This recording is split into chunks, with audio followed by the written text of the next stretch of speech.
It was winter. A thick blanket of snow lay over the island of Sodor. All the engines were busy carrying passengers and goods from station to station. Sometimes they need to warn people they are coming. Ding, ding. So steam engines blow their whistles.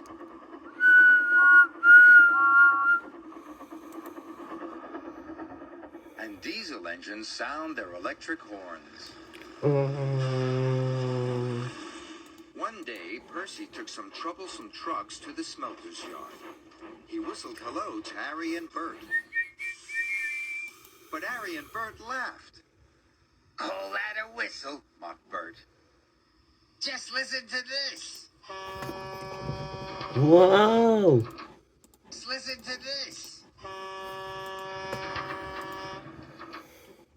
"Diesels can do everything better than steamies," they sneered.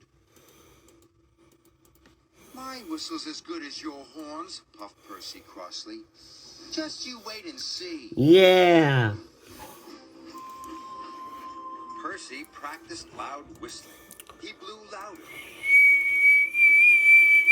And louder. And louder. At last, he was ready to surprise Arry and Bert. Later, Percy went back to the quarry. He rolled up behind Arry and Bert, took an extra big puff, and blew as loudly as he could.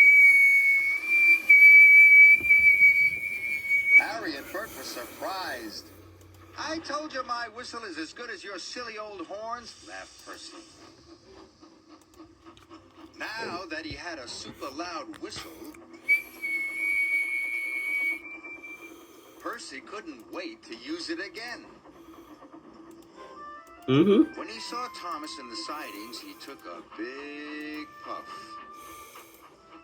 and blew as loud as he could. Big puff. And blew as loud as he could.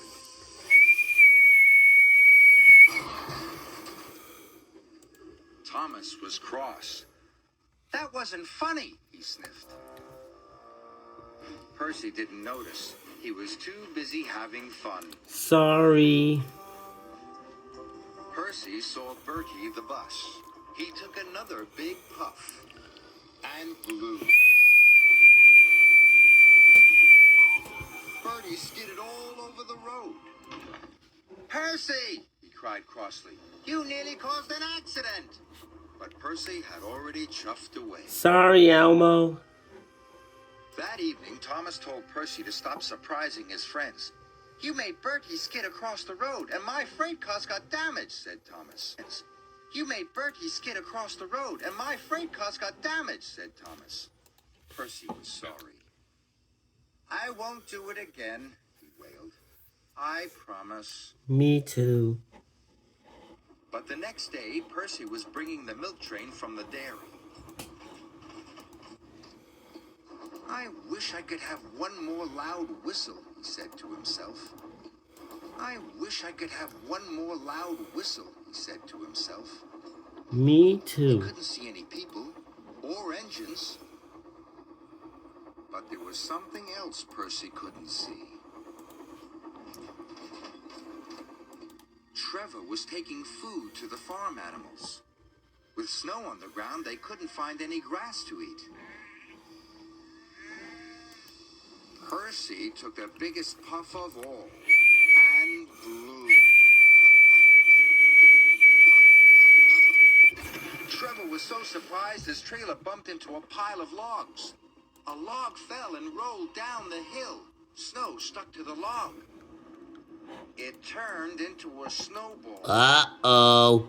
The snowball got bigger and bigger into a snowball. Oh, no. The snowball got bigger and bigger. Percy was enjoying himself. Until he saw the snowball. Oh, no. Cried Percy. Oh, no.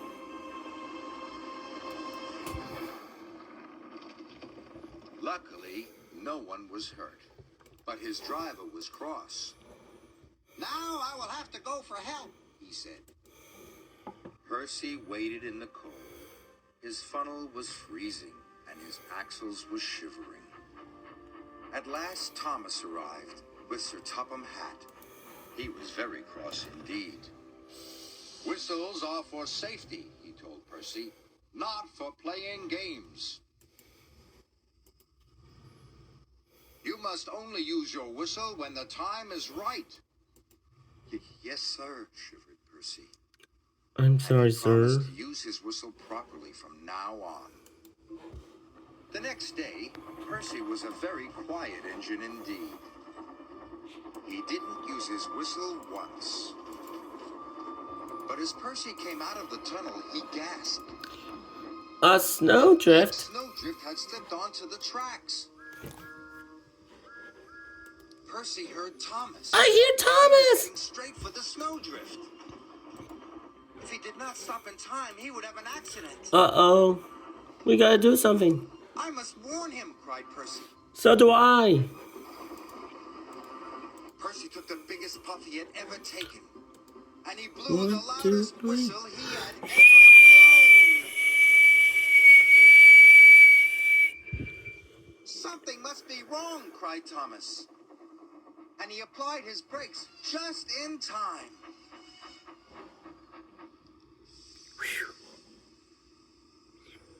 "Cinders and ashes," he gasped. "Thank you, Percy." That evening, Sir Topham Hatt came to the sheds. "Well done, Percy," he boomed. "You blew your whistle at the right time and saved Thomas from an accident. You are a really useful engine, and a safe one." Thank you, sir. Percy was so proud his firebox tingled. Percy uses his whistle safely now, and all his friends are glad to see him.